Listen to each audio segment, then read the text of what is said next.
Jadi di sini kayak kita mau bertanya-tanya seputar bisnisnya, sama apakah di sini tuh memperdayakan masyarakat sekitar juga.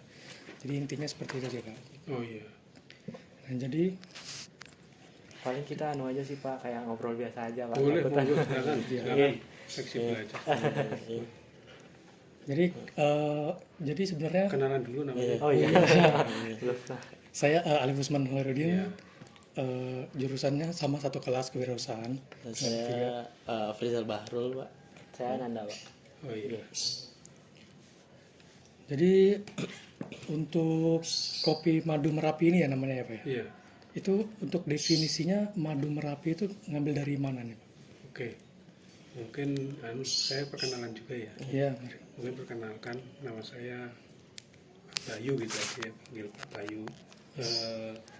Jadi gini, kopi kami ini sebenarnya berawal dari keprihatinan kami tentang harga kopi yang dulu harga kopi itu belum sebagus sekarang dan tidak mempunyai nilai ekonomis. Karena kopi ini kan kalau mungkin di daerah luar Jogja atau mungkin di Sumatera, di Jawa Timur atau di Sulawesi itu kan menjadi semacam tradisi minum ya, orang minum kopi itu kayak budaya. Jadi setiap hari bahkan mungkin pertemuan banyak juga mungkin kayak warkop itu banyak. Kalau di Jogja ini sebenarnya awal mula produk kopi itu mulai menggeliat dan mulai terangkat itu sebelum masa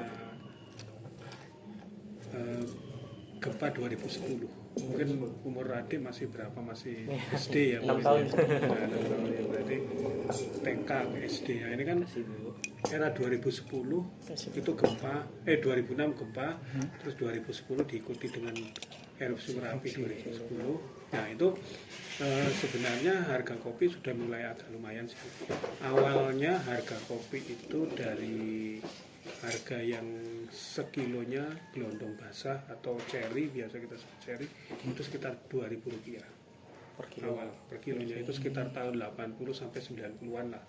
Terus sampai era 2010 itu mengalami kenaikan yang cukup signifikan, tetapi ada tapinya karena 2010 ini juga memakan korban manusia, material, termasuk lahan juga. Lahan kopi kita ini kan berada di lereng Gunung Merapi. Gunung Merapi ini sebenarnya adalah gunung yang paling teraktif di dunia dan mempunyai tingkat erupsi yang sangat berbeda dengan gunung-gunung yang lain. Kalau di tempat kami ini memang menyasarnya sebenarnya larinya ke wilayah-wilayah yang sudah ada aliran laharnya seperti kali-kali gitu atau sungai gitu. Nah itu beberapa areal kami sebenarnya ada di daerah Kali Adem itu yang di atas, yang di Mbah Marijan ke atas itu, terus ada lagi di daerah Jambu, terus Petung, ada lagi di Kali Tengah Lor, Kali Tengah Kidul yang perbatasan dengan Klaten. Itu cukup banyak lah areal kita yang dulunya sekitar 500 hektar, sekarang tinggal 250.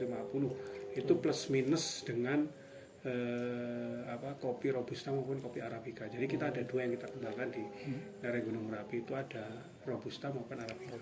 Nah setelah berangkat dari itu kami mulai menggeliat lagi nih dengan harga kopi yang cukup lumayan tinggi sekarang. Harga kopi gelondong itu sudah mencapai sekitar 10.000 sampai 15.000 per kilo, dan harga keringnya sudah mencapai 65.000. Cukup lumayan istilahnya udah bisa lah menutup, kalau secara ekonomi, secara hitung-hitungan analisa usaha tani sudah bisa menutup. Jadi dari mungkin pemeliharaan kebun, penanaman, pemupukan, tenaga kerja sudah mencukupi ya. Asal sebenarnya laku di atas 12.000 per kilo kering atau mungkin 20.000 ke atas itu sudah untung sebenarnya.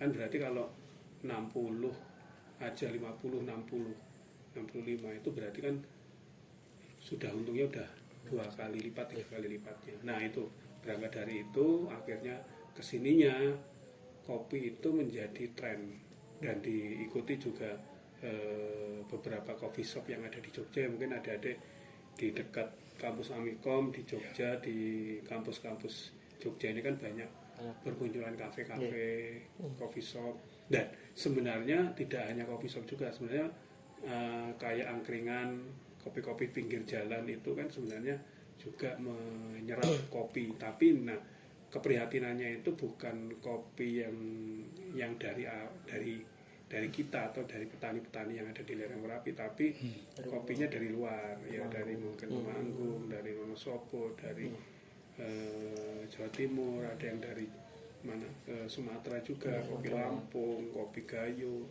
Nah itu sebenarnya kopi Merapi ini juga punya hati lah di konsumen yang ada di coffee shop di Jogja. Dan ini dari itu akhirnya kesininya kami di beberapa petani itu sudah berupaya lah untuk membuat kopi ini menjadi produk untuk dikonsumsi sebagai bahan baku yang ada di coffee shop. Itu sebagai mungkin ya untuk dibuat latte, untuk dibuat americano dan sebagainya. Dan itu tidak hanya situ, karena banyak sekali keinginan dari masyarakat itu punya antusias nih, punya keinginan karena harga kopi yang tinggi, akhirnya mereka berbondong-bondong menanam kopi. Dan ini dari semenjak tahun 2010 itu cukup signifikan sih sebenarnya. Sudah mulai banyak yang menanam kopi. Menanam yang kopi juga. Cuman kan karena tidak serta-merta kopi itu bisa ditanam. Jadi kita harus melihat dari lingkungan maupun dari ketinggian tempatnya. Jadi kalau yang robusta ini kebetulan di daerah kami banyakan sampai ketinggian 450 sampai ketinggian 900. Dan yang 900 sampai ke atas sampai 2000, 1900, 1500, 2000 itu ketinggiannya yang ada di Kali Adem, Petung sama Kali Tengah Lor. Daerah Kalo Barat ya Kali Urang, terus di daerah Turgo itu yang cukup lumayan tinggi, itu ya sebenarnya belum sampai 1000, baru 900-an lah. Kebetulan kami ini juga yang nyepui, tahu nggak nyepui? Nuai.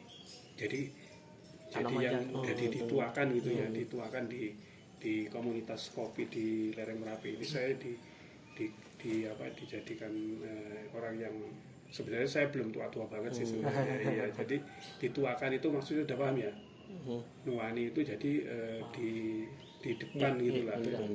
Kebetulan kami 2024 kemarin mendapatkan sertifikat indikasi geografis dari Kementerian Hukum dan HAM. Saat itu masih Kementerian Hukum dan HAM, sekarang kan sudah dipecah jadi Kementerian Hukum sendiri, Kementerian HAM sendiri. Nah ini sertifikat ini tidak sembarangan yang diberikan, jadi kita melalui tahapan yang cukup lumayan rumit. Kalau adik-adik sekarang sudah nyusun skripsi ya, nah itu seperti itu. Jadi kita ada juga konsultasi juga, ada pembimbing juga, ada pembimbingnya, dosen pembimbing kalau yang saya itu melalui tahap-tahapan yang cukup rumit, dan sebenarnya itu sesuai dengan standar yang kami lakukan. Dan ini tidak hanya berlaku untuk saya sendiri, tapi untuk komunitas atau masyarakat yang ada di lereng Merapi. Dari terbentang ada di 3 kecamatan, ada di Kecamatan Pakem, Kecamatan Turi, Kecamatan Cangkringan. Kalau Cangkringan itu yang ada di Penting Sari sini. Nah, dengan efek itu sebenarnya nilai ekonomi kopi itu mulai terangkat nih. Tapi masih ada kendalanya, karena mereka itu menanam tapi tidak tahu membuangnya atau menjualnya. Kan banyak nih petani pada nanam, tapi kan mau dibuang kemana atau mau dijual ke siapa gitu. Nah ini kan ada efek juga yang sangat sebenarnya bisa dimanfaatkan dari celah itu. Nah itu mereka banyak juga yang nyetorin ke kami, karena kami sebenarnya kami merintis usaha kami ini udah masuk ke saya ya, tadi itu gambaran umumnya. Gambaran khususnya sebenarnya masuk ke ranah UMKM saya atau usaha mikro saya ini itu diawali tahun 2017. 2017. Iya, 2017 itu kita mulai sudah mulai berproses nih, dari mulai sebenarnya kalau kita mengembangkan kopi atau menanam kopinya, kami kan dari 2010 itu udah mulai. Sebenarnya tinggalannya sebenarnya 2010, sebelumnya itu udah ada. Tahun sekitar 80-90 udah ada. Cuman kan tanamannya sudah cukup tua juga. Nah, ini kan harus mengalami rejuvenasi permajaan. 2010 penanaman besar-besaran. Itu kebetulan saya juga ikut ngawal 50 hektar, 150 sampai 2025 kemarin itu masih mengembangkan terus, ya Robusta maupun Arabica. Nah, kembali lagi ke tempat usaha kami ini 2017 kita sudah mulai mengembangkan. Sebenarnya ada kolaborasi antara desa wisata penting sekali, karena kan di sini kami itu di desa wisata. Jadi tujuannya sebenarnya wisata desa itu semacam kayak kita berpiknik atau bertamasya itu, tapi ke desa, ala desa. Nah, ini yang kita jual sebagai paket wisata, termasuk edukasi kopi kami ini juga dijadikan untuk dek diminum. Sekarang sambil minum, katanya mau santai, monggo boleh. Dek, silakan sambil diminum. Jadi itu sih sebenarnya. Jadi seiring sejalan gayung bersambut antara desa wisata. Konsep desa wisata itu lebih kearifan lokal. Jadi mereka itu butuh kegiatan atau tema-tema yang berbau agrowisata. Nah, dari situ saya coba, harusnya ini harus dikemas yang bagus nih. Nah, ini sebenarnya itu. Kemudian peluang untuk menjual kopi di luar, pakai gula kalau enggak tahan pahit. Suka pahit. Biasa pahit. Monggo, silakan. Jadi dari itu sih sebenarnya saya terus kolaborasi dengan desa wisata. Kebetulan banyak juga, karena temanya ini mereka untuk sasarannya lebih ke anak-anak sekolah. Jadi anak sekolah itu SD, SMP, bahkan ya mahasiswa juga sih sebenarnya, lantaran adik-adik ini. Mereka lebih ke seperti kayak edukasi dan prakteknya. Jadi lebih ke outing class. Jadi benar-benar belajar tentang kopi. Kalau belajar langsung. Biasanya kita menyuguhkan dari hulu sampai hilir. Cuman karena keterbatasan waktu dan keterbatasan lahan, lokasi, karena kita biasanya kalau gandeng anak-anak sekolah gitu, anak sekolah kita ajak nih, pas momennya ada buah kopi yang bisa dipetik, kita petik, lalu kita kupas bareng-bareng, lalu kita tumbuk, kita jemur dulu, nah itu kan prosesnya panjang, jemur itu nggak sehari 2 hari, karena kalau di lereng Merapi ini kan cuacanya ya gini, sadu-sadu gini, ya, jadi sinar mataharinya nggak begitu terlalu terik banget sih, jadi beberapa hari, dan itu sudah kami pangkas, lalu kita adakan untuk pemilihan bijinya, grading atau pemilihan biji, sortasi size ukuran, lalu nanti di situ masih ada lagi pemilihan, ada produk-produk yang jadi kopi lanang, kopi wadon, kopi macam-macam, itu nanti dipilah-pilah, di grading sesuai kelas-kelasnya masing-masing, sesuai ukuran, sesuai dengan warna, tingkat kemasakan, terus kerusakan atau defect. Biasanya defect itu yang rusak-rusak, pecah gitu, itu udah kita singkirkan. Nah, dari nilai itu sebenarnya semua barang pun nggak ada yang terbuang sebenarnya, dari mulai kulit buahnya, jadi lapisan kopi itu kan ada lapisan luar nih, daging buah yang warnanya merah, kalau ada kayak buah apa kalau tahu? Cherry atau buah talok, seri. Ini aslinya dari mana aja? Saya Ambon, Bali. Bekasi. Ya. Berarti kalau buah seri tahu ya? Tahu. Buah seri itu merah persis kayak gitu. Jadi kulit buahnya itu, daging buahnya itu kalau dikupas nanti kan keluar nih biji. Tapi biji masih ada lagi lapisan yang kedua. namanya kulit tanduk atau kulit HS. Itu kalau di bahasa Inggrisnya apa ya? Kulit tanduk itu, gampangnya tanduk itu aja ya. Kulit tanduk itu nanti dikupas lagi. Itu sebenarnya lapisan yang sudah mendekati dengan bean-nya atau green bean-nya. Nah itu baru setelah itu bisa nanti diolah, lalu kita roasting atau kita sangrai dengan alat. Biasanya ada 2 metode yang kita kembangkan. Di sini ada dengan wajan tanah liat, itu untuk Berarti yang tradisional ya. tradisional. Sebenarnya lebih mengedepankan untuk paket wisatanya, paket edukasinya. Tertarik ya di Nah, kalau yang kedua sebenarnya metode standar kelas pabrik. Jadi kita pabrik tapi kecil deh. Jadi kita punya alat roasting, itu ukurannya kapasitasnya sekitar 1 kilo. Kita belum kuat yang agak besar, yang selalu ke depan kalau nanti Tuhan mengizinkan kita bisa beli yang agak besar. Itu kita produk itu untuk ngejar nanunya, karena kan kita biasanya nanti dari urutannya ke sana, dari praktek itu nanti kita suruh anak-anak untuk nyicipin di kopi ini. Nah itu udah kita paketkan dengan harga kopi juga, harga wisatanya. Jadi nanti mereka dengan itu. Nah sekarang gini, kalau biasanya oleh-oleh di Jogja banyak sekali ya. Nah itu kayak gitu, itu kayak bakpia, kayak kan itu banyak titip-titipan gitu. Itu pun sebenarnya bagus sih. Cuman saya nggak sabarnya gini. Dalam arti kita titip ke pusat oleh-oleh gitu, itu pembayarannya kan konsinyasi. Tahu nggak konsinyasi? Gimana itu Pak? Titip jual. Nah titip itu titip, nanti kalau dititipin gitu, kalau laku baru dikasih uang. Nah itu sampai itu pun lama, kadang bisa sampai 1 bulan 2 bulan. Kalau saya kan cepet nih, mending cepet berputar, tapi ya istilahnya bisa fresh lagi nih produknya. Nah itu sebenarnya kalau nilai ekonomi, kalau saya lebih standby di sini. Nanti ada sekolah itu mereka akan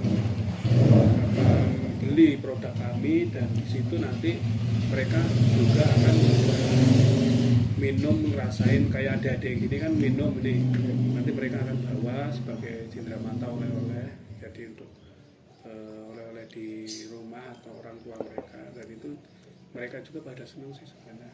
Kalau anak-anak sekolah itu kadang nggak kita bayangkan bisa minum kopi sampai 5-6 gelas. Ini segini. Padahal ya free memang, nggak apa-apa sih. Kalau saya nggak apa-apa, karena hitungannya sebenarnya kan kita satu orang kita hitung rata-rata 2.000 per cup. 2.000 rupiah loh. Jangan bayangin yang kayak kelas kafe 30.000. Nah itu nggak laku kalau di desa. Kita yang jual segini aja nggak apa-apa lah dengan itu. Tapi kan yang penting putarannya yang itu perputaran ekonomi. Kalau dilihat dari sisi ekonomi, orang itu nanti ada dia bisa lakukan perhitungan. Jadi nilai ekonomis itu kan sebenarnya bisa dilihat dari perkembangan asetnya, terus perkembangan perputaran ekonominya, itu lebih bisa dilihat dampak positifnya gitu. Dan itu kami juga memberdayakan masyarakat yang ada di sekitar sini.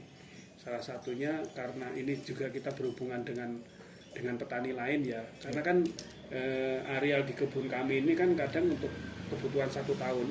Kalau 1 tahun itu bisa sampai 10 tonan lebih.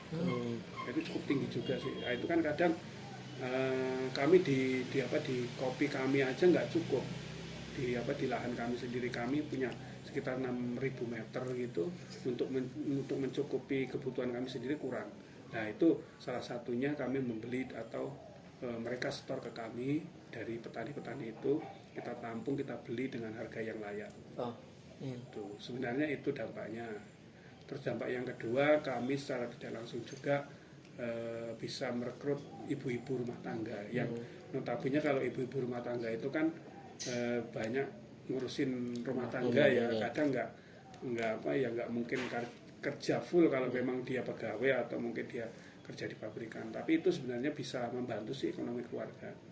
Makanya saya ngerekrutnya lebih ke ibu-ibu, bantu metik. Iya, yang bantu dari mulai metiknya, dari mulai nanti bantu milihin bijinya, dari mulai nanti roasting juga. Nah itu sebenarnya itu kan mengurangi juga mengurangi angka pengangguran juga. Iya kan, ibu-ibu bukan dikatakan tidak produktif, tetap produktif loh. Dari nilai plusnya itu sebenarnya ibu-ibu itu tingkat ketelitiannya itu lebih teliti dibandingkan dengan kayak kita pria gitu ya. Kadang kita nggak sabaran nih, cepat aja. Padahal kalau mereka ya suruh pilih biji yang kecil, yang sedengan, yang itu dia tahu. Yang penting SOP-nya aja yang seperti ini Bu, nanti jangan kayak gini belum matang, kayak gini yang sudah matang. Terus ini ada yang formatnya kopi lanang. Nah itu nanti saya ceritakan lagi. Nah itu dari situ sih sebenarnya perputaran ekonomi itu bisa berjalan. Kami menggajinya nggak sesuai dengan belum UMR, karena kita masih harian sih sebenarnya. Kita bayarnya harian, jadi nggak harus yang sebulan full gitu. Jadi kalau ada pekerjaan kita baru manggil mereka pun sebenarnya di rumah mereka juga kan punya homestay nih, nyewain homestay. Itu kan di tempat saya ini homestay, itu ada tulisan homestay. Jadi di rumah tangga masing-masing itu juga mereka menerima tamu homestay yang sebenarnya anak-anak sekolah itu tadi. Iya, jadi itu mereka nginap di rumah-rumah penduduk, nanti beraktivitas kegiatan dengan kegiatan yang ada di kami di kopi, ada di batik, ada di kebun, ada di gamelan, ada seni budaya, ada UMKM, macam-macam. Ya. Berarti di sini ada kayak pembuatan batik gitu juga, Pak? Ada juga. Jadi komplit sih sebenarnya, lebih kompleks. Jadi ada budayanya, nanti ada belajar gamel, ada belajar nari. Jadi yang kita jual itu tidak hanya sekedar komersial juga. Jadi tetap ada kearifan budaya lokal juga sebenarnya yang bisa kita tanamkan ke anak-anak sekolah itu. Itu mungkin sekilas infonya terkait dengan kopi madu Merapi. Mungkin ada lagi yang ditanyakan. Nanti saya kehabisan bahan nih. Tanya jawab aja. Kalau dari saya sedikit aja Pak. Boleh. Kalau di sini kan mungkin kopi itu udah banyak ya. Di sini ada pesaing gitu nggak sih Pak, kayak sesama ada kopi gitu? Yang usahanya sejenis tapi kayak kompetitor gitu. Iya ada. Sekitar sini. Ada jelas ada. Ya, karena kan gini, kita berjalan kopi ini kan tidak hanya sendiri nih. Iya, Pak. Kita pakai branding dari Kemenkumham ini kan ini milik bersama, komunal. Jadi semua masyarakat pun boleh pakai. Nah, ini kan ada kopi Robusta Merapi Sleman ini milik bersama nih. Saya ada kopi madu Merapi. Nanti ada lagi mungkin adik-adik pernah tahu mungkin ngopi yang di atas yang di kopi Merapi, Kopmer. Nah, itu juga dia membuat produk juga sendiri. Tapi kan gini, mereka dan saya juga punya segmen pasar masing-masing. Oh iya. Jadi tidak akan mungkin bentrok. Mereka juga udah punya segmen pasarnya sendiri. Iya, saya pun segmen pasarnya kan wisata nih. Iya. Wisata yang edukasi. Kalau lebih ke edukasinya itu kan yang main nggak begitu banyak nih. Nah, itu sebenarnya ceruknya saya ambilnya ke situ. Karena itu lebih fleksibel. Kita nggak hanya jualan kopi, tapi jualan edukasi. Jualan live story-nya dan itu akan lebih terkesan. Iya, lebih terkesan, dan pengalaman ini kan sebenarnya mereka akan dibandingkan dengan cuma minum kopi nongkrong gitu. Iya, kalau dapat ke kebun lihat prosesnya apalagi. Sebenarnya itu sih sebenarnya kalau kami lebih ke situ. Jadi kompetitor pun banyak. Ini pun di dekat saya juga ada. Kalau di dekat-dekat sini berapa? Cuman ada satu sih sebenarnya. Satu. Ini di bawah ini kan, ini dulu kebetulan yang bawah ini saya yang dirikan. Cuman basicnya kelompok tani. Jadi berkelompok gitu. Terus saya yang dirikan gitu. Cuman terjadi biasa konflik ya. Konflik itu kan dimanapun ada ya. Nah itu kesalahpahaman yang mungkin kami sendiri atau mereka yang intinya saya nggak sek dengan itu, akhirnya saya pisah sendiri. Yang jelas saya pengen mencurahkan pikiran ilmu saya di produk saya sendiri gitu. Jadi saya intinya ini kan bawah ini juga punya produk kopi, tapi jalannya ke sini agak kurang sejalan Akhirnya saya pisah sendiri, saya mendirikan sendiri. Saya mendirikan ini sebenarnya juga keinginannya untuk apa ya, memperbaiki kualitas sih sebenarnya, untuk mempertahankan menjaga yang kearifan lokal, budaya, terus harga yang konsisten. Nah itu sebenarnya itu sih. Jadi kalau kopi itu kalau kita tidak menjaga konsistennya, pasokan kualitas kuantitinya itu rusak. Makanya itu yang akhirnya mengalir nih. Jadi perputaran uang di satu desa aja, ini di desa ini ya, kalau ada yang mau tahu mungkin, maaf kaget, ini bukan riak, paham ya, kalau yang muslim riak tahu nggak? Sombong. Nah, jadi ini perputaran uang setahun itu 3 miliar. Sekelas dusun loh, dusun tahu nggak? Di sini, persukuan ini.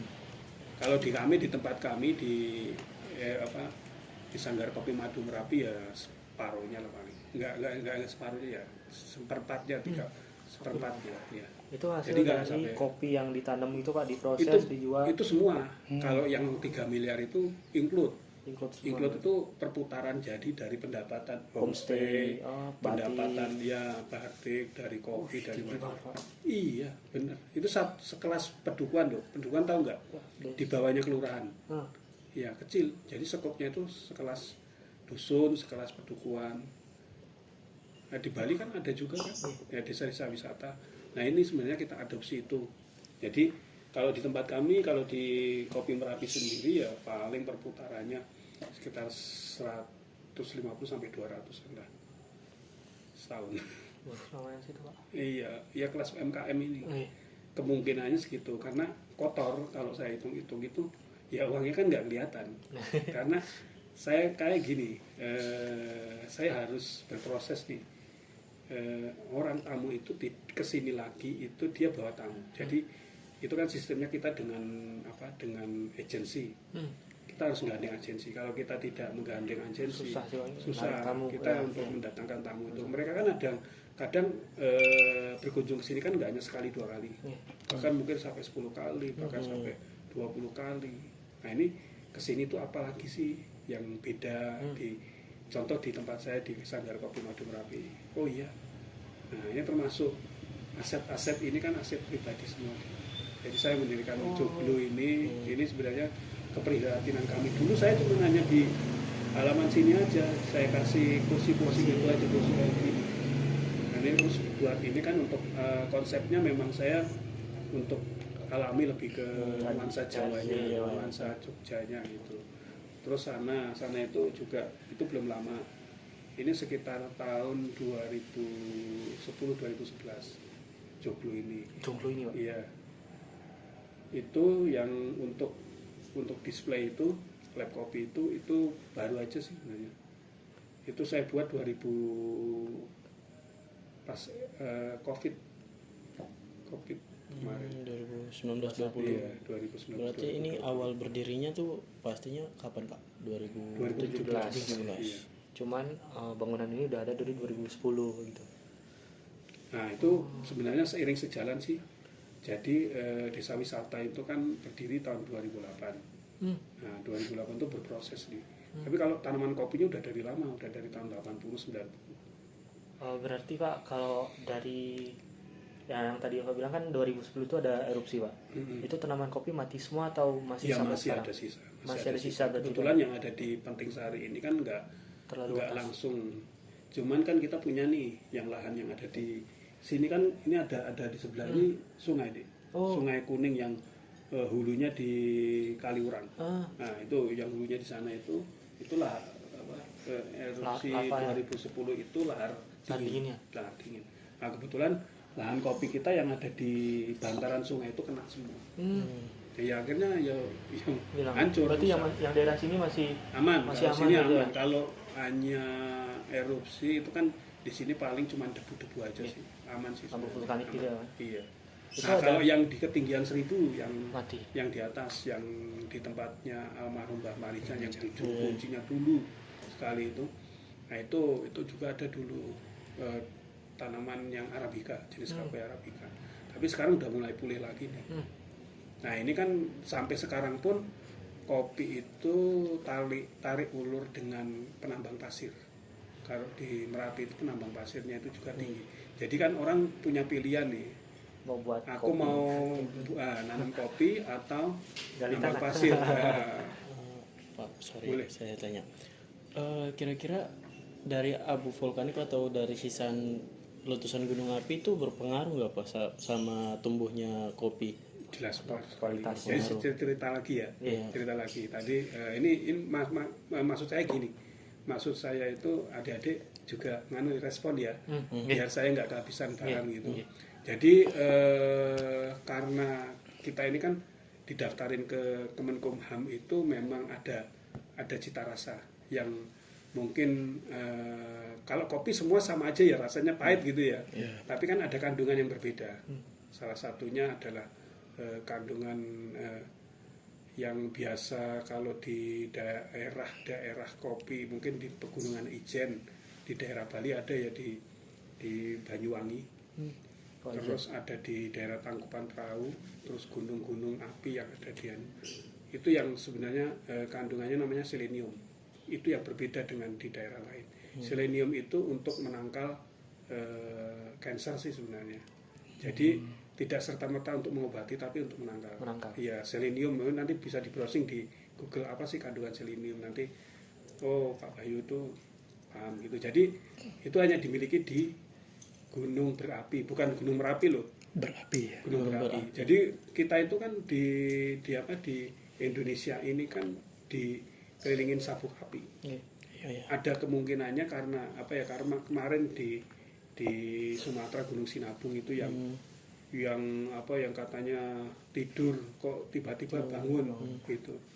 Nah, kan ngajak nganunya nih, saudaranya nih yang ada mungkin di Jawa Barat, yang ada di Jawa Tengah, gunung-gunung akhirnya pada ikut semua. Nah itu ada mungkin karena mungkin ada di cincin api atau sabuk api itu di bawah itu kan mungkin ada jaringannya atau salurannya ya. Nah itu pengaruhnya dari situ deh. Selenium itu hanya ada di gunung berapi. Itu pun yang saya jual life story dan ke konsumen saya itu yang menjadi daya tarik sebenarnya. Saya cerita itu kadang life story itu bisa sampai satu semester. Benar, 1 semester. Benar. Itu baru sejarah dan mungkin budidayanya ya. Nanti semester kedua ada lagi. Saking banyaknya ya Pak. Saking banyaknya karena yaitu kalau menjelaskan tentang kopi itu dari A sampai Z, dari hulu sampai hilir. Ya itu. Terus yang kedua itu pengaruhnya sebenarnya ke tanah. Jadi tanah yang ada gunung berapinya itu akan subur. Tapi tidak serta-merta ditanamin subur gitu. Karena kan proses 2010 ke 2026 itu baru berapa tahun? Itu 16 tahun. Padahal proses pelapukan tanah itu sampai 1 abad. Berapa? 1 abad, 100 tahun. 100 tahun itu baru lapuk. Baru nanti bisa untuk nyuburin tanah. Nah itu. Jadi proses pelapukannya 100 tahun. Manusia hidup nggak kira-kira sampai 100 tahun. Sekarang jarang kan ya.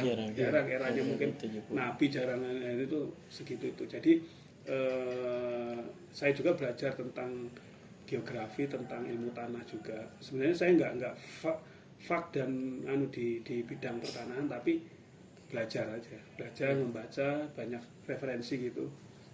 Basic saya sebenarnya di teknologi pertanian sih sebenarnya. Iya, jadi ilmu saya basic saya dia ya. Itu jadi pengaruhnya signifikan sekali sih sebenarnya ke tanaman, tidak hanya kopi ya, Dek. Suburnya itu luar biasa kalau ada gunung apinya. Contoh kasus di daerah Kalimantan. Bisa nemuin gunung api nggak di sana? Nggak ada. Bahkan makanya pertama katanya negara ibu kota negara kan mau dipindah ke IKN, kan belum jadi nih. Nah itu kan sebenarnya alasannya itu katanya tidak ada gunung apinya, tidak ada bencananya. Kan bencana ada, nggak harus gunung api, banjir juga. Makanya tanahnya di sana itu tanah gambut, hanya bisa ditanamin tanaman paling yang agak-agak ekstrim ya, kayak sawit ya, kan nggak bisa tanamin kopi, sana kopinya nggak seberapa. yaitu tanahnya nggak sesubur di Pulau Jawa, nggak sesubur di Bali, nggak sesubur di Sumatera ya ada gunungnya. Yang nggak ada gunung kan cuma di Kalimantan. Itu makanya orang Kalimantan itu kadang bertanya, kan banyak nih tamu-tamu yang notabene sebenarnya nggak hanya tamu-tamu anak-anak sekolah, tapi ada juga dari instansi, dari sekolahan, dari perusahaan itu berkunjung kami, sharing itu cerita-cerita Pak saya dari Kalimantan. Kalau Kalimantan itu kopi nggak banyak Pak, yang banyak malah coklat, kakao. Nah itu mereka kan banyak nanam kakao. Itu beda karakter kopi juga beda.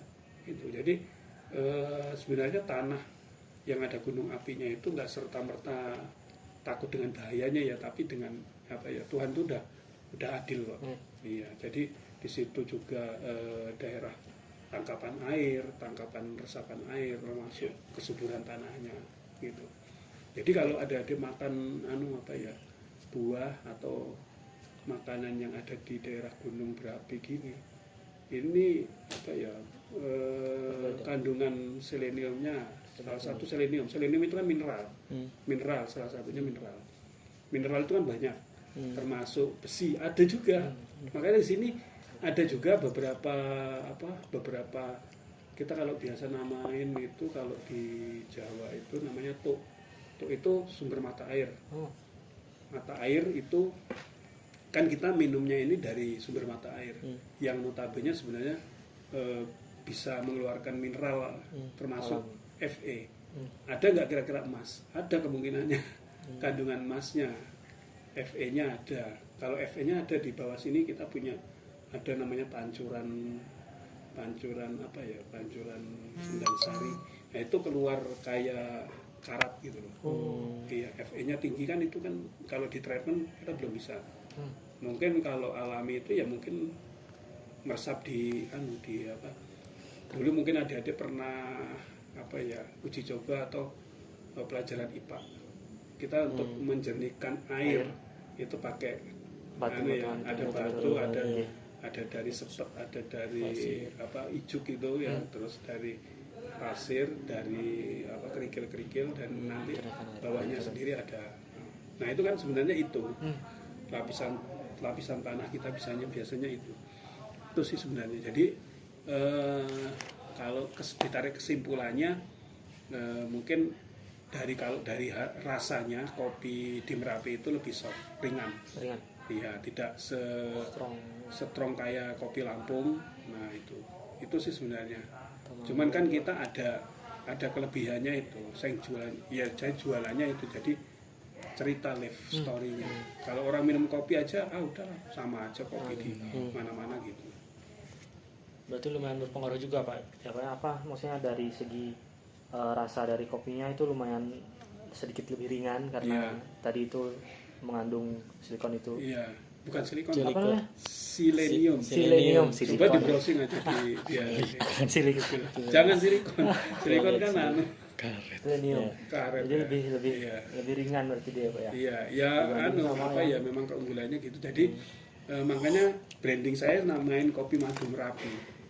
Saya kasih nama madu ini sebenarnya processing honey sebenarnya. Jadi proses honey itu mengeluarkan cita rasa honey madu. Jadi bukan dicampurin madu ya.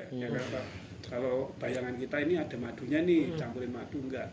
Jadi proses madu, memang proses honey. Jadi di situ itu kalau tidak tanpa gula itu di tenggorokan itu akan terasa agak manis-manis gitu. Nah itu proses madu honey. Jadi tidak hanya pahit yang dirasakan. Kalau itu kan ya kayak orang hidup aja. Hidup kan ada pahit, ada getir, ada manis juga. Kadang ya manis lah, masa mau pahit terus.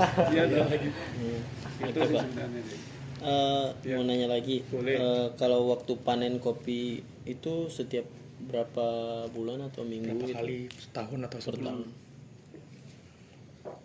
Oke.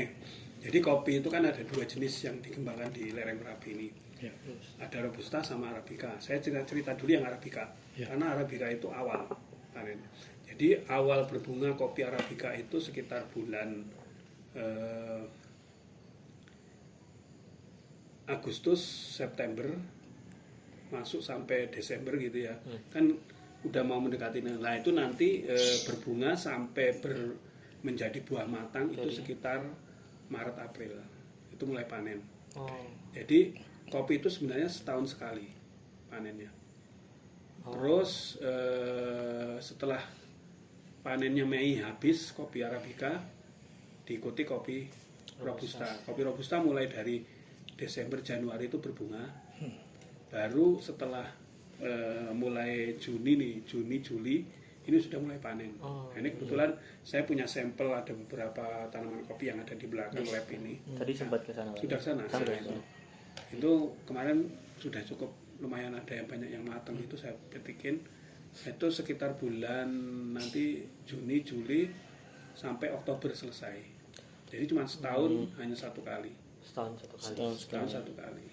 Tapi dia bertahap gitu Pak, dari yang merah, yang iya. hijau, yang tiga Harus petiknya harus merah. Kenapa saya anjurkan teman-teman petani itu petik merah? Karena untuk satu untuk kualitas rasa, harga.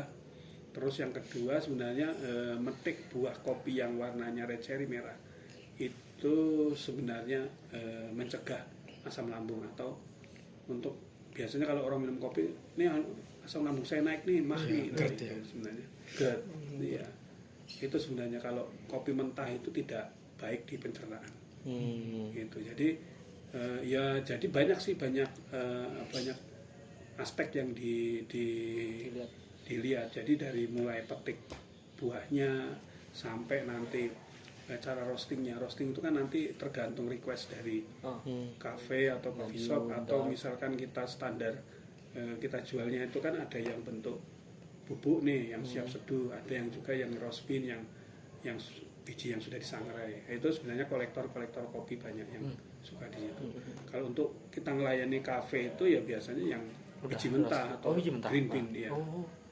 Banyak yang green bean, mereka roasting sendiri. Berarti kalau dari kopi-kopi itu dia kebanyakan nyari yang Arabica atau Robusta dia Pak? Sama-sama sih sebenarnya. Berarti sama dia? Sama. Jadi kalau untuk pencinta kopi itu kan segmen pasarnya macam-macam. Kalau kalangan Gen Z itu banyak yang kalau untuk ya cowok-cowok itu seneng yang Arabica, tapi kalau yang cewek itu ternyata seneng yang Robusta. Karena Robusta bisa dimik pakai gula, bisa dimik pakai susu. Ya kopi cantik itulah. Ayo dia nggak mau kalau kopi yang pahit nggak mau. Itu sih intinya. Jadi hampir-hampir mengejar, tapi harganya memang beda Robusta sama Arabica. Kalau Robusta itu tadi sekitar 60 sampai 65, bahkan sampai 70. Kalau Arabica bisa sampai 150 kilo per gram. Harga gelondongnya pun ada yang bisa sampai 18.000 sampai 20.000. Kebetulan areal kami ini terbatas sekali sih, cuma ada 50 hektar kurang lebih kopi Arabica. Kalau Robusta cukup lumayan, sekitar 200 hektaran. Lumayan agak ke bawah juga ya Pak? Iya, ke bawah, dan itu juga tinggalan yang era tahun 90-an masih ada. Masih. Era berarti yang kemarin itu berarti tanam baru dia Pak ya? Tanaman baru, lahan baru. Di 2010 iya, itu. Mengembalikan permajaan yang erupsi juga. Tapi itu juga belum semua. Masih PR-nya kita masih ke depannya. Karena gini deh, ini kebetulan beberapa eksportir itu tanya ke saya. Ya naifnya kan gini. Pak Bayu, saya mau ekspor kopi nih. Ya oke lah. Kan kita bayangannya cuan nih. Nah, ya, tapi kan harus bijak loh. Areal kita mana gitu loh. Produksi kopi kalau kita mana gitu loh. Kalau kita mau bicara itu kan kita harus bicaranya banyak hal yang di bawahnya. Makanya saya ajak teman-teman petani itu untuk ngembangin terus nih kopi, dan lahan-lahan yang tidur yang belum ditanamin kopi mereka tanamin. Nanti kalau bisa tercapai aja lah 1.000 hektar, itu luar biasa. Banyak eksportir yang investor eksportir yang mau beli kopi kami. Ya harganya ya sesuai dolar lah. Masa dirupiahin ya toh. Iya no. $1 aja kita udah sampai berapa? 18 ya. Ngeri toh. Nah itu kalau kita jual harga $10 gitu aja udah luar biasa sekali sih sebenarnya. Tapi ya kita nggak mau terus ngakalin petani. Petani aku beli harga 50.000 aja ya, nanti untungnya untuk aku. Saya nggak tega kalau kayak gitu. Saya mau kalau bisa ya petani saya itu ya hidup sejahtera bareng-bareng gitu loh. Kalau konsep ini produk atau industri ini kan sebenarnya lebih ke individu ya. Kalau mau jualan kopi ekspor itu mungkin ke depan gitu. Ya banyak sebenarnya permintaannya itu, tapi saya tahan dulu lah. Sebenarnya ekspor pun itu nggak perlu harus bertonton berkontainer gitu, nggak ternyata. Saya tanya ke eksportir, boleh Pak, mau berapa kilo berapa kintal gitu aja bisa. Nanti kan kita jualnya gitu, ekspornya gitu kan nggak hanya satu produk, tidak hanya kopi, kita bisa bawa coklat bisa bawa buah-buahan lain-lainnya. Jadi satu kontainer itu bisa dimuatin banyak gitu sih. Jadi prospeknya intinya kopi itu semakin kesini semakin cerah.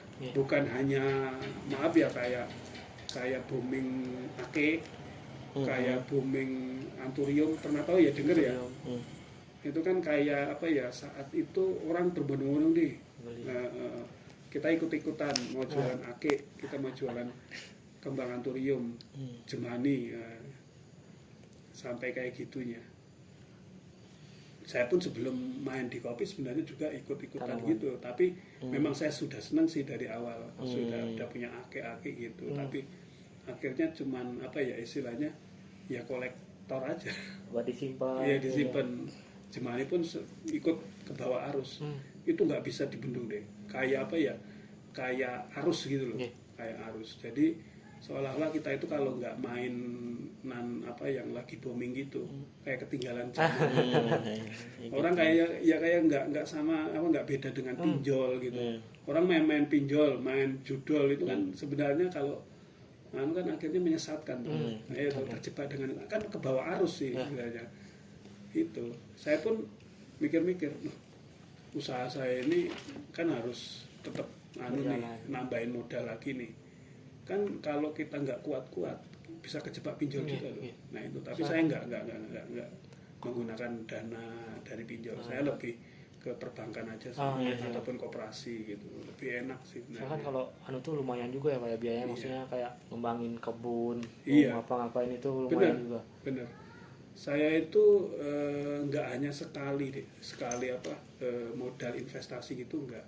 Jadi saya berkembang terus gitu loh. Apa maksudnya berjalan terus, invest satu kali, misalkan invest hanya cuma 5 juta gitu.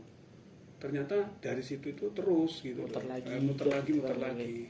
Makanya kan gini, prinsipnya ternyata kalau orang berusaha itu bisa dilihat dari bertahannya. Kalau bertahan 3 tahun itu berarti sukses, atau dia bertahan dan akan berkembang. Kalau usaha itu 3 tahun sudah kolaps, sudah nggak berkembang, berarti itu gagal. Itu. Terus yang kedua dilihat dari investasinya. Investasinya itu berkembang terus, tambah entah investasi rumah, entah investasi bangunan, entah investasi barang, investasi alat, itu sebenarnya. Kalau investasinya terus berjalan itu akan dikatakan berarti usaha ini kedepannya semakin maju, semakin berkembang. Itu sih sebenarnya yang bisa ditarik kesimpulannya itu. Jadi adik-adik bisa memahami kalau orang usaha 3 tahun itu gagal, berarti udah nggak usah diterusin. Iya, kan kita ada nih hitungan BEP-nya, break-even point. Nah itu saya hitung benar-benar. Iya. Jadi ya saya sebenarnya ilmu aja sih, ilmu akademisi kayak soalnya ini. Kebetulan kita kan juga Pak, jurusannya kewirausahaan, jadi mempelajari itu juga Pak. Iya, ya itu sebenarnya. Jadi kalau kita mau usaha gini kan kita kadang terjebak dengan dilematisnya kita kuliah nih, tujuannya besok mau kerja di kantoran, entah itu jadi ASN, entah itu di perusahaan, entah itu kita tapi kan kita nggak berpikir kita mau wirausaha gitu kan, nggak kepikiran. Iya toh. Wirausaha mau wirausaha apa ya, coba bayangin. Iya toh. Nah itu makanya ya udahlah kita ikutin arus dulu lah. Nanti bisa lah menemukan. Tapi sebenarnya kalau bisa kita konsep dari awal, wirausaha itu luar biasa.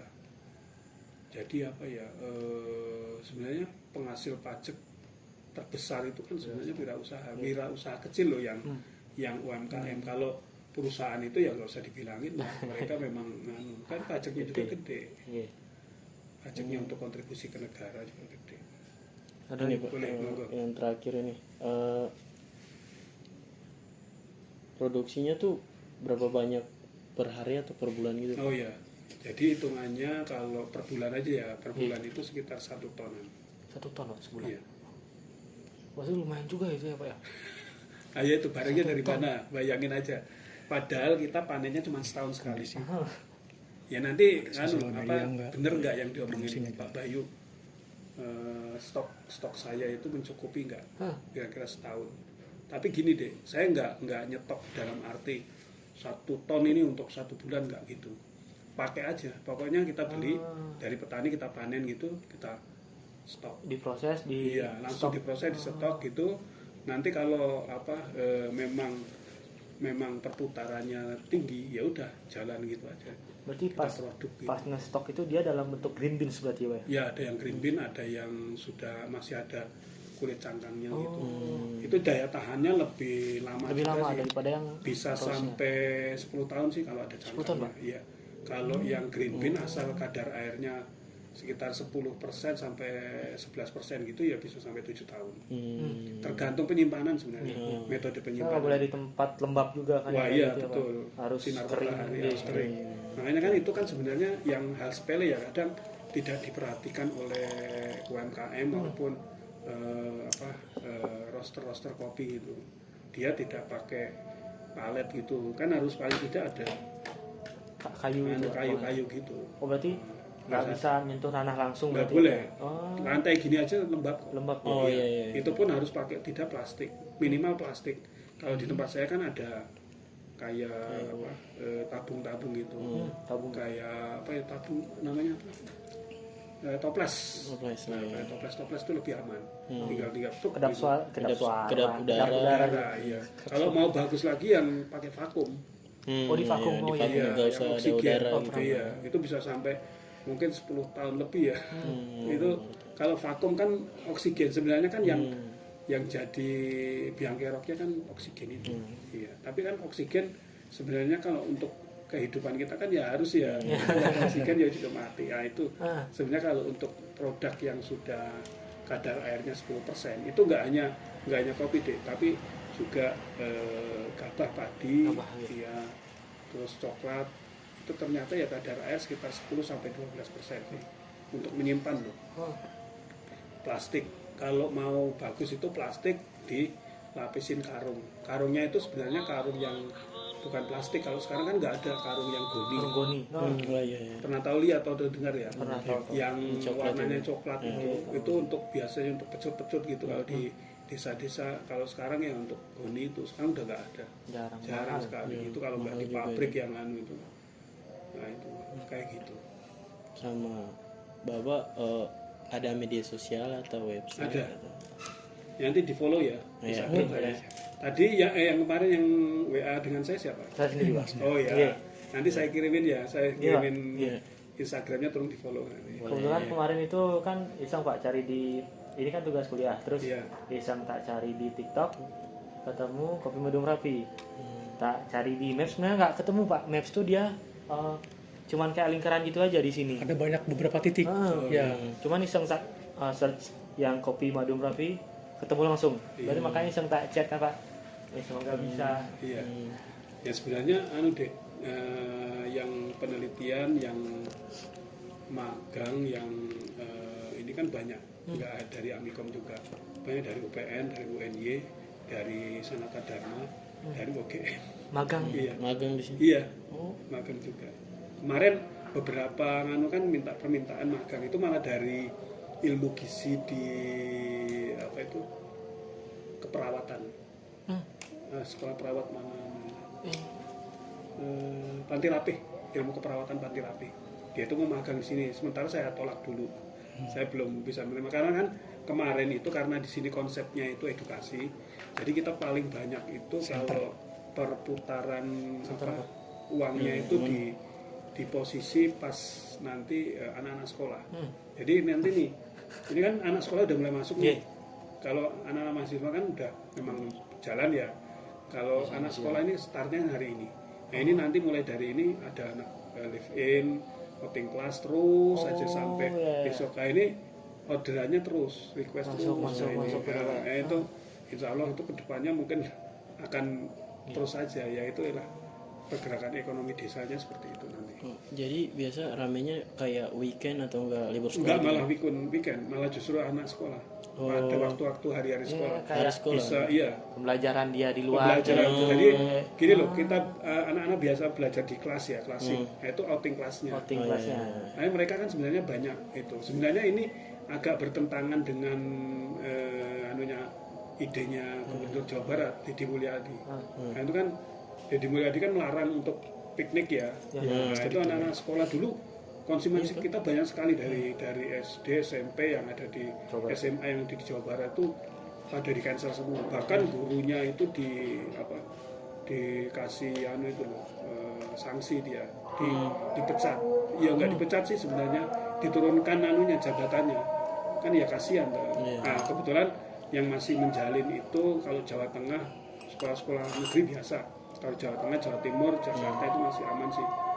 Bekasi, Bandung, yang paling itu Bandung itu, pokoknya daerah Jawa Barat lah, Tangerang itu dulu banyak sekali.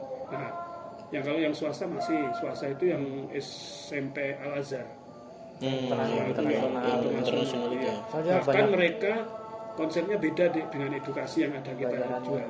Mereka pakai namanya English Camp. Jadi pakai pengantar bahasa Inggris.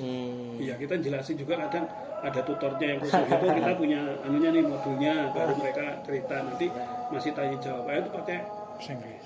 Jadi udah sekelas desa loh, sekelas dusun itu kita udah ya kayak kalau Bali itu kan memang udah bahasa bahasa Inggris sudah biasa semua. Tapi kan yang English Camp ini baru ada pertama di Jogja. Oh iya. Kalau sekolah kampung Inggris kan ada. Kampung Inggris ada. Nah, tapi kalau kami sebenarnya English Camp malah. Tapi kita nggak jual English Camp-nya. Yang jual itu agensi sebenarnya. Agensi kerjasama dengan desa wisata, dengan kami, dengan UMKM. Gitu. Sama aku satu lagi Pak. Ya. Kalau di sini kan, kalau sekarang kan penjualan tuh masih bisa online, bisa offline itu Pak. Kalau di sini gimana deh Pak? Online-nya? Online-nya kita pakai Tokopedia yang include satu pintu dengan desa wisata. Oh. Sebenarnya gini deh, saya tuh pengen masuk ke ranah online. Cuman takutnya gini, kita nggak bisa memenuhi orderan. Ya sih, kewalahan. Karena kita gini loh, logikanya kalau kita jual di rumah aja laku, kenapa kita harus keluar? Ya. Kan butuh biaya, butuh kerja yang keras, terus kita paket itu. Akhirnya kita nggak ada tenaganya deh. Kita mau sebenarnya online, cuman kalau nanti udah siap lah segalanya. Berarti sekarang itu masih kayak kurang di tenaganya sama nanti prosesnya mungkin banyak lagi kayak banyak sih sebenarnya. Ngirimnya, packingnya. Gitu. Tapi ya kita kalau misalkan ada yang tamu kesini kan dia nggak hanya beli kopi sekali. Jadi dia tuman nih, minta dikirimin nih, ya udah itu aja. Oh berarti mau lewat WA terus nanti dikirim lewat, bisa. Ekspedisi kan banyak kan, biasa pakai kantor pos, JNE, pakai macam-macam gitu. Cuman di platform yang kayak marketplace-nya itu belum, maksudnya baru di Tokopedia aja, yang itu di desa wisata. Iya. Sebenarnya kan yang megang IT ini kan anak saya tentang apa. Cuman anak saya nanti kewalahan sendiri loh Pak, kan dia masih kuliah juga nyambi-nyambi. Ya seumur-umuran adik, tapi cewek dia. Jadi dia terus update terus TikToknya, Instagramnya. Udah Pak, pakai ini aja nanti kewalahan. Tinggal nanti yang kita ke depannya aja Pak nanti. Kan kita juga di desa wisata juga udah ngasih toko di sana juga. Nah ini jalan sih sebenarnya. Tapi orderannya kan masih bisa kita ukur gitu loh. Gitu sih sebenarnya. Sama aku satu lagi Pak. Apa itu ya? Biasa kalau pohon kopi itu dari kecil sampai gedenya tuh berapa tahun Pak? Lama? Kurang lebih 3 tahun sampai 5 tahun. 3-5 tahun. Tergantung nanti jenis bibitnya. Kalau bibitnya yang gampang itu ya yang stek. Stek paham ya? Stek itu yang dari batang atau cabang yang dipotong itu nanti di treatment dulu, baru dikembangkan. Kalau udah tumbuh akarnya baru kita tanam. Kalau yang dari biji itu bisa 5 tahun. Kalau dari biji ya biji kopi ini yang biji kopi ini, kan biji kopi itu kan sebenarnya kan keturunannya si kopi itu tadi. Iya, benar. Nah itu yang karena manusia itu mau dikonsumsi ya jadilah. Aduh, aku nanya apa ya tadi? Oh jadi apa namanya tanamnya tuh ini kayak potong-potong tuh apa namanya Cangkok. cangkok ya, Aduh, lupa. Cangkok. cangkok. Bisa juga sih cangkok sih. Aduh, Hampir mirip dengan snack. bentar. Aduh. Oke. Jadi kalau untuk keseluruhan produknya ada apa aja nih? Kopi, coklat. Iya, kopi coklat. Itu aja sih sebenarnya. Oh itu aja. Iya, kami lebih fokus ke dua itu. Kopi sama Karena sebenarnya kita mau bagi-bagi rezeki ke orang lain juga sih. Ya, tetangga kita juga ada yang produksi wedang rempah, ada yang keripik. jamur, ya keriping pisang, keriping apa namanya? Keriping jamur, keriping singkong gitu. Oke. Satu lagi, Pak. Ya, Kalau untuk jumlah karyawan di sini karyawan kita ada sekitar 1, 2, 3, 4. Dulu sebenarnya ada 6, cuman yang 2 mengundurkan diri, sibuk lah karena ibu-ibu gitu ya. berarti 4 itu Tinggal dia 4. udah kayak yang Bapak bilang tadi yang panen kayak gitu, Pak. Iya, Prosesnya. Oh, Iya, jadi mulai panen, dari mulai yang kebanyakan sih sebenarnya hilirisasinya yang pasca panen. Karena kalau yang hulu itu kan nggak setiap saat nih. Bahkan kita pun tenaga kita sendiri yang ownernya atau pemilik itu kadang ya ikut panen juga. Itu sebenarnya untuk mengurangi. Sebenarnya kalau dihitung kualitas real juga. gitu ya sebenarnya kalau kita mau jujur kita dihitung tenaga kerja ya bisa karena kan kalau perusahaan atau UMKM yang profesional itu kan walaupun dia pemilik tapi kita perlakukan sebagai karyawan kan juga bisa. Jadi kita gaji sekalian gitu. Misalkan saya nih ngetik di lahan gini-gini ya udah. digaji. Nah, itu nanti kita nyisihkan uang untuk gaji kita sendiri. Oke. Oke sih Pak. Iya. Itu aja. Ada lagi? Itu aja. Mumpung waktu udah malam pasti bapaknya mau istirahat Istirahat juga. juga. Oh iya nggak Iya. apa-apa, makasih sama-sama. Pak kita mungkin izin beli satu buat sampel. Oh iya. Buat di kampus. Boleh Mau silakan. foto selfie. Foto. Mau foto? Iya, Pak. Foto. Izin selfie aja sih, Pak. Oke.